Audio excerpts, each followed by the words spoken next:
अकस्मात एवढ्यासाठी बोलवलं की तुम्हाला सगळ्यांना कल्पना आहे महाराष्ट्रावरती अतिवृष्टीचं संकट आहे। गेल्या आठवड्यात मी सुद्धा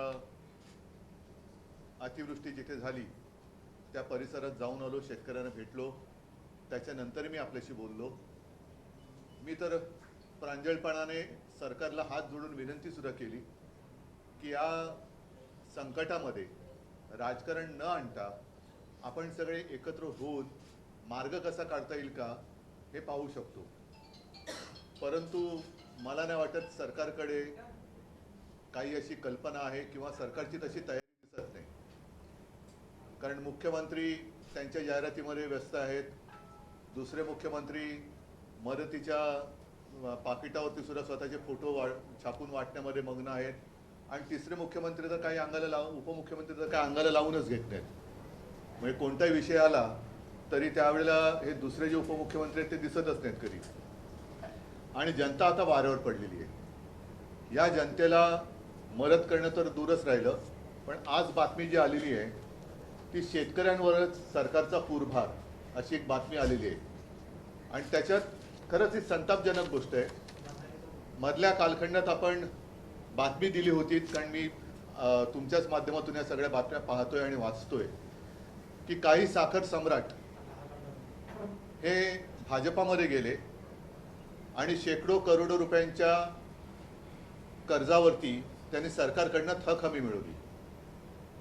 आम्ही जी मागणी करतोय ती या गोरगरीब शेतकऱ्यांसाठी करतोय, ज्या शेतकऱ्यांना त्यांची जमीन गहाण टाकावी लागते, बैलजोडी गहाण टाकावी लागते, कधी कधी पत्नीचं मंगळसूत्र सुद्धा गहाण टाकावं लागतं, कारण काहीतरी गहाण टाकल्याशिवाय त्यांना कर्ज मिळत नाही। त्यांच्या कर्जाची हमी सरकार कधी घेतच नाही। आज तर परिस्थिती अशी आहे की डोळ्यात देखत त्यांचं पीक जमिनीसकट उद्ध्वस्त झालेलं आहे आणि हे कर्जाच्या ओझ्याखाली दबून गेलेले आहेत। रोज बातम्या येत आहेत की शेतकरी आत्महत्या करत आहेत, आणि मग प्रश्न असा पडतो की जर का साखर सम्राट भाजपामध्ये गेल्यानंतर त्यांच्या शेकडो हजारो कोटींच्या कर्जाची हमी सरकार घेत असेल, म्हणजे त्यांनी जर काही कर्ज बुडवलं तर ते पैसे सरकार भरणार, म्हणजेच सर्वसामान्य जनता भरणार। तर ह्या साऱ्या शेतकऱ्यांनी सुद्धा भारतीय जनता पक्षामध्ये येण्याची वाट भाजप प्रणित सरकार बघतंय का, की सगळे शेतकरी भाजपात आले तर मग आम्ही तुमचं कर्ज माफ करू? ही अत्यंत संतापजनक बाब आहे। आणि त्याच्यात भरीस भर म्हणून या कारखानदारांना थक हमी मिळते, पण आता सरकारचा पूरभार, ज्याला पूरभार हा शब्द व्यवस्थित वापरलेला आहे, बाधितांना मदत करण्यास ऊसासाठी प्रति टन 15 रुपये कपात, आणि त्याच्यामध्ये ज्या पहिल्या 4 ओळी मी वाचतो की राज्यातील अतिवृष्टी आणि पूरबाधित शेतकऱ्यांच्या मदतीसाठी ऊस उत्पादक शेतकऱ्यांकडून, कारखानदारांकडून नाही, प्रति टन 5 रुपये, तर मुख्यमंत्री सहायता निधीसाठी प्रति टन 10 रुपये, याप्रमाणे 15 रुपये कपात करण्याचा निर्णय मंगळवारी मुख्यमंत्री देवेंद्र फडणवीस यांच्या अध्यक्षतेखाली झालेल्या ऊस गाळप संदर्भातील मंत्री समितीच्या बैठकीत घेण्यात आला। आता याला साखर संघाने विरोध केलेला आहे, पण अशी ही कपात बैठकीत साखर संघाने अतिवृष्टी आणि पुराचा ऊस उत्पादक शेतकऱ्यांनाही फटका बसला आहे, अशा वेळी कपातीमध्ये 3 पट वाढ केल्यामुळे शेतकऱ्यांचे मोठे नुकसान होईल असे सांगत या निर्णयास विरोध करण्याचा प्रयत्न केला। पण ही कपात शेतकऱ्यांसाठीच आहे, म्हणजे खड्ड्यात गेलेले शेतकरी, त्याला आणखीन खड्ड्यात घातलं तर त्याच्यात गैर काय, अशी या सरकारची धारणा झालेली आहे। आता तुम्हाला कल्पना आहे की मी तिथे गेल्यानंतर शेतकऱ्यांशी बोललो, काही शेतकरी असे उद्विग्न झाले होते की आम्हाला आता आत्महत्येशिवाय दुसरा मार्ग नाही। त्यांना मी शांत करण्याचा प्रयत्न केला। तिथल्या शेतकऱ्यांना मी विनंती केली की असं कोणी आताताही विचार करू नका। एक त्याचं मी तुम्हाला गेल्या वेळेला सांगितलं होतं, ज्या मुलाच्या मी घरी गेलो, 31 वर्षाच्या मुलाने आत्महत्या केली। मी जेव्हा त्याच्या घरी गेलो तेव्हा त्याला 15-20 दिवसाचं बाळ होतं, एक मोठी जॉईंट फॅमिली। आता ती त्यातून बाहेर कशी पडणार, हा सुद्धा एक मोठा प्रश्न आहे। आणि साहजिकच आहे, प्रति हेक्टर 50,000 रुपये हे शेतकऱ्याला तातडीने दिले गेले पाहिजेत, आणि त्याचं कर्ज माफ झालं पाहिजे, ही आम्ही मागणी केली। आपल्याकडे काय होतं, अनेकदा शब्दाचा खेळ चालतो मी ओला दुष्काळ हा शब्द वापरण्यापेक्षा आपत्तीग्रस्त हा शब्द वापरला. आणि आपत्तीग्रस्त मग आपत्ती, तुम्ही एखादा शब्द नाही म्हणून संकट नाकारू कसं शकता? की ठीक आहे, ओला दुष्काळ ही संज्ञा नाही आहे, नसेल, पण म्हणून तुम्ही झालेलं नुकसान नाकारू शकता का? आणि ओला दुष्काळ ही जर का संज्ञा नसेल तर मग मला असं वाटतं की काही वेळेला माणसांच्या पदाप्रमाणे शब्द बदलतात का? की काही शब्द ते ज्या पदावर असतात तेव्हा ते शब्द अस्तित्वात येतात आणि पदानंतर दुसऱ्या पदावर गेले ते शब्द नाहीसे होतात, असं काय आहे का? कारण माझ्याकडे अत्यंत कनवाळू, जागरूक असं विरोधी पक्ष नेत्यांचं एक पत्र आहे तत्कालीन मुख्यमंत्र्यांना, म्हणजे मीच होतो तेव्हा, तत्कालीन मुख्यमंत्री मी जेव्हा होतो तेव्हा तत्कालीन विरोधी पक्ष नेते हे आजचे सन्माननीय मुख्यमंत्री महोदय देवेंद्रजी फडणवीस होते. आणि त्यांनी तेव्हा मुख्यमंत्र्यांना एक पत्र दिलं होतं. त्या पत्रातल्या 4 ओळी मी वाचतो. आता ही तारीख आहे 16 ऑक्टोबर 20. आणि परतीच्या पावसाने मराठवाडा, पश्चिम महाराष्ट्र आणि विदर्भातील अनेक जिल्ह्यांमध्ये झालेल्या प्रचंड नुकसानीबाबत आता तरी केवळ घोषणा न करता तातडीने थेट मदत देण्याबाबत. आणि त्याच्यात त्यांनी म्हटले की परतीच्या पावसाने मराठवाडा आणि विदर्भातील अनेक जिल्ह्यांमध्ये अक्षरशः हाहाकार माजवला. शेतकऱ्यांचे अतोनात नुकसान झाले आहे. मदतीसाठी तो अर्जव करत आहे. विविध वाहिन्यांवर शेतकऱ्यांचे अश्रू आणि व्यथा पाहून अतिशय वेदना होतात. या वेदना फक्त विरोधी पक्षाला नेत्याला होतात, मुख्यमंत्र्यांना होत नाही. मला झाल्या होत्या म्हणून मी तेव्हा कर्जमाफी केली होती. पण राज्य सरकारला अजूनही पाझर फुटायचे नाव नाही. पंचनाम्याचे आदेश दिलेत, या पलीकडे काहीही शब्द सरकारकडून दिला जात नाही. प्रत्यक्षात पंचनामेही होत नाहीत आणि शेतकऱ्यांना मदत तर मिळतच नाही. अन्नदात्याला पूर्णपणे वाऱ्यावर सोडून दिल्यासारखी अवस्था राज्यात आहे. हे बाकीचं सगळं पत्र आहे. आता त्यातल्या शेवटच्या ज्या 2-3 ओळी आहेत, 2च, की नुकसानीची व्यापकता आणि सार्वत्रिक झालेले नुकसान पाहता तातडीने ओला दुष्काळ जाहीर करून दुष्काळाच्या निकषाप्रमाणे ही मदत दिली गेली पाहिजे. आपण तातडीने लक्ष घालावे ही विनंती. आपला गिचमीड देवेंद्र फडणवीस. नाही, गिचमीड म्हणजे त्यांची सही आहे तसं मी म्हटलं, मला वाचता नाही वाचता येतं तो बघा तुम्ही सही. पण अशी हे त्यांनी त्यावेळेला दिलेलं हे पत्र आहे. आता तेव्हा ओला दुष्काळी संज्ञा होती आणि मग तुमचं सरकार आलं होती संज्ञा काढली का? तर हे फालतू शब्दाचे खेळ करू नका.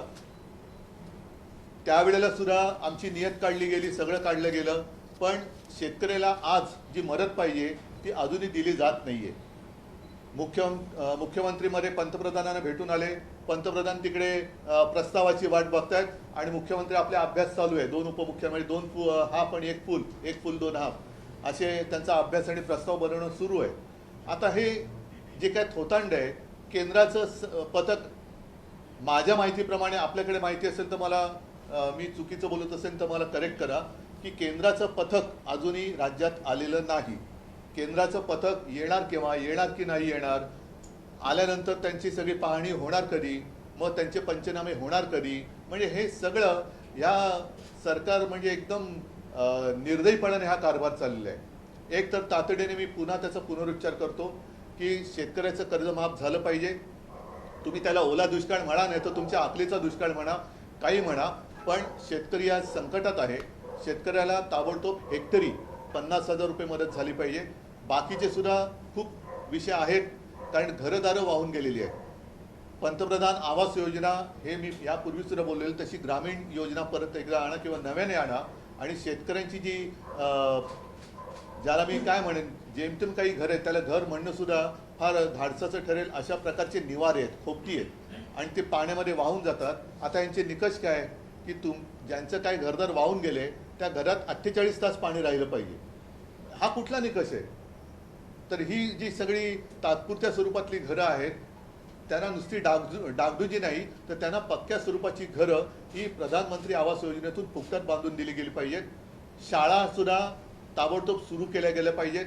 आणि पहिली महत्त्वाची गोष्ट, याच्यात सुद्धा माझ्याकडे माहिती आलेली नाही, पण जेव्हा मी मुख्यमंत्री होतो आणि पश्चिम महाराष्ट्रामध्ये अतिवृष्टी झाली होती, मी त्या छावण्यांना सुद्धा भेट दिली होती.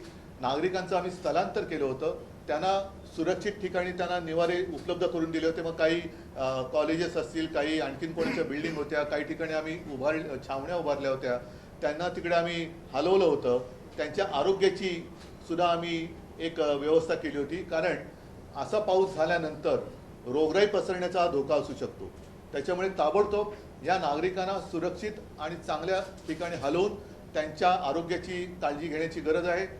गुरांना सुद्धा, ज्यांची गुरं आता आहेत काही वाहून गेली आणि जी गुरं आहेत त्यांना खायला कडबा नाही आहे, म्हणजे इथपर्यंत परिस्थिती आहे. तर त्या गुरांना सुद्धा काही रोगराई होऊ नये आणि तातडीने त्या गुरांची सुद्धा काही तुम्ही कुठून आणा, कडबा आणा. म्हणजे परिस्थिती अशी आहे की 80 कोटी लोकांना देशातल्या माननीय प्रधानमंत्री फुकटात धान्य देतात, पण हे धान्य जो पिकवतो तो शेतकरी आज उपाशी मरतोय. त्या शेतकऱ्याला तुम्ही अन्नधान्य का देत नाही आहात? त्या शेतकऱ्याच्या सुद्धा आरोग्याची काळजी कोण बघणार आहे?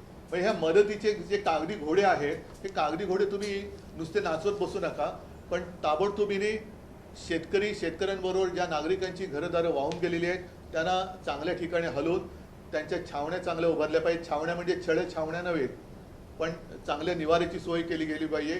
त्यांची घरदारं नीटनेटकी होत नाही तोपर्यंत त्यांच्या आरोग्याची काळजी घेतली पाहिजे.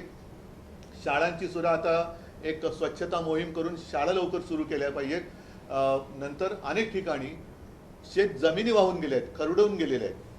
त्यांचं नुकसान तर फार मोठं आहे, पण शेत जमिनीबरोबर रस्ते सुद्धा वाहून गेलेत. म्हणजे अनेक ठिकाणी गावांचा किंवा वस्त्यांचा संपर्कच तुटलेला आहे. तर ताबडतोबीने तिकडे रस्त्यांची कामं सुरू झाली पाहिजेत. खूप मोठी कामं आहेत, खूप मोठं हे संकट आहे.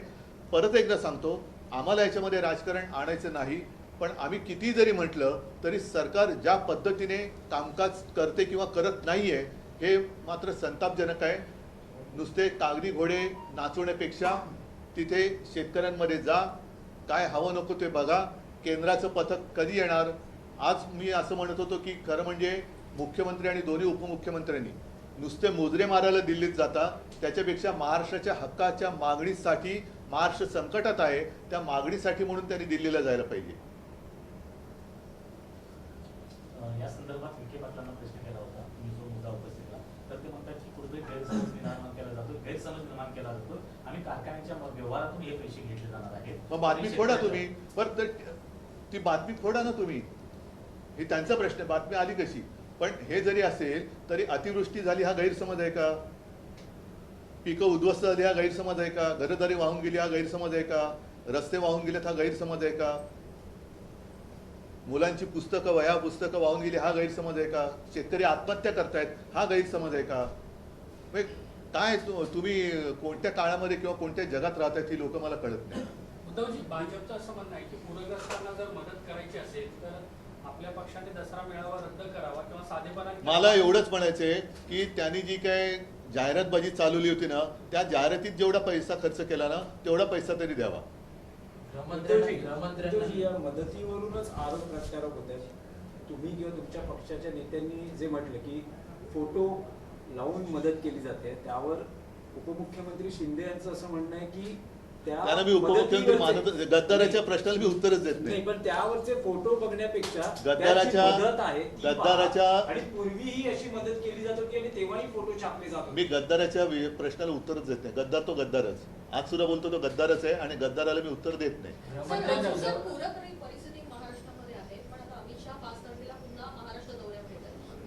नाही, ते येणार, त्यांचे इथे काय व्यवहार असतील ते करणार. पुन्हा कार्यकर्त्यांनी सांगणार की महापौर भाजपचाच झाला पाहिजे, शेतकरी मेला तरी चालेल, आणि परत जाणार. कारण ते मागे जेव्हा आले होते लालबागच्या राजाच्या दर्शनाला म्हणून आले, तेव्हा माझा मराठी बांधव, मराठा समाज मुंबईमध्ये होता, त्याला ते भेटले नाहीत आणि कार्यकर्त्यांना भेटून मुंबईत महापौर भाजपचाच होणार एवढं बोलून ते गेले. त्यांना दुसरं उद्योग काय आहे? त्यांना खूप मोठी मोठी कामं आहेत. क्रिकेटच्या मॅचेस खेळवायचे आहेत, जय शाह आणखीन काय मागेल त्याचे हट्ट पुरवायचे आहेत. उद्धवजी, भाजपचं असं म्हणणं आहे की आपला जो दसरा मेळावा होता त्याच्यावर 63 कोटी रुपये खर्च होतात. त्याचं बिल मी उद्या त्यांच्याकडे पाठवते. माझ्याकडनं तुम्ही घेऊन जा आणि मला पैसा आणून द्या. गृहमंत्र्यांना या ठिकाणी पहिलं निवेदन दिलं होतं मुख्यमंत्र्यांनी, उपमुख्यमंत्री, त्यानंतर दिल्लीमध्ये मुख्यमंत्र्यांनी तातडीची भेट घेतली. 6 दिवसानंतर अजून देखील उत्तर नाहीये. मला असं वाटतं की आता त्यांची सगळी जर का थेरं झाली असतील क्रिकेटच्या मॅचेस वगैरे, तर आता तरी पूरग्रस्तांकडे लक्ष द्या.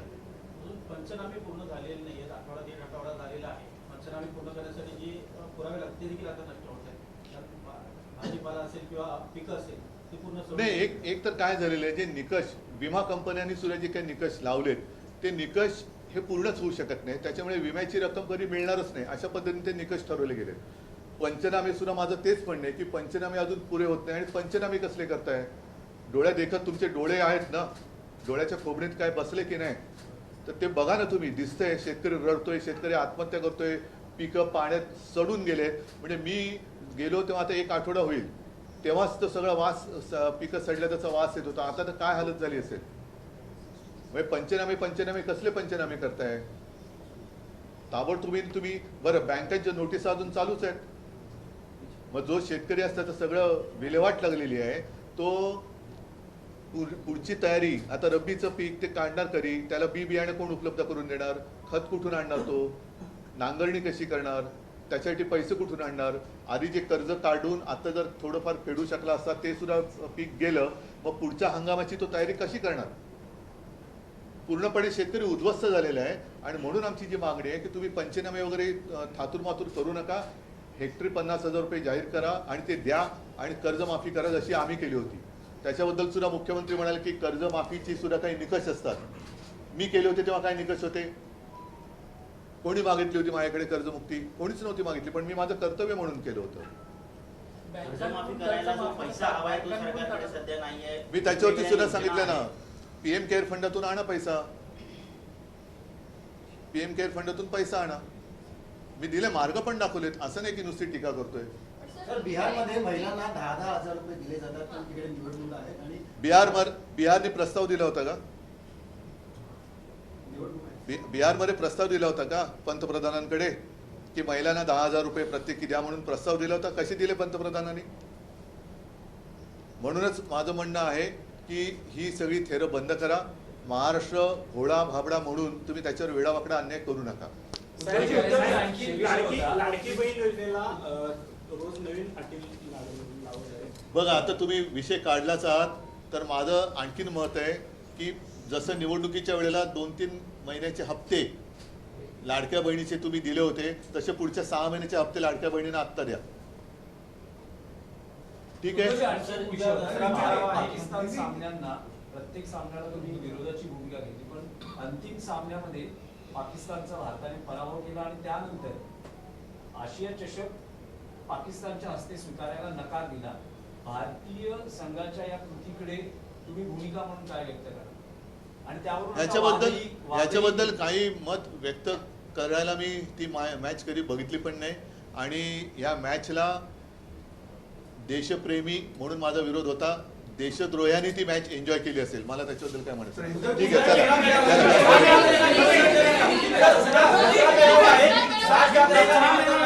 ठीक आहे, एक मिनिट बोलतो. 50,000 रुपये पर हेक्टर आणि शेतकऱ्याची कर्जमाफी. धन्यवाद.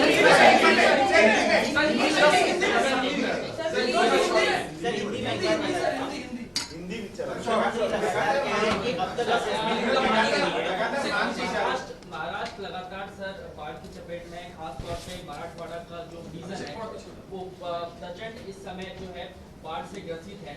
आप लोगों की क्या मांग है? मैंने पहले भी आपके साथ जब बात की थी तो मैंने कहा था कि 2 चीज़ें खास कर तुरंत होनी चाहिए. एक तो सरकार की ओर से हर जो काश्तकार है उसको पर हेक्टर 50,000 रुपया मिलना चाहिए, देना चाहिए. और उनके ऊपर जो लोन है उससे उनको मुक्त किया जाना चाहिए.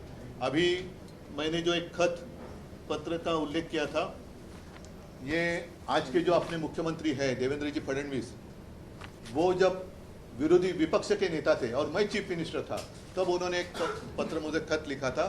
और जो मांग हम कर रहे हैं या पूरी जनता कर रही है कि जिसको मराठी में कहते हैं ओला दुष्काळ, मुख्यमंत्री जी का कहना है कि ऐसी कोई संज्ञा है नहीं होगी, लेकिन संकट तो है.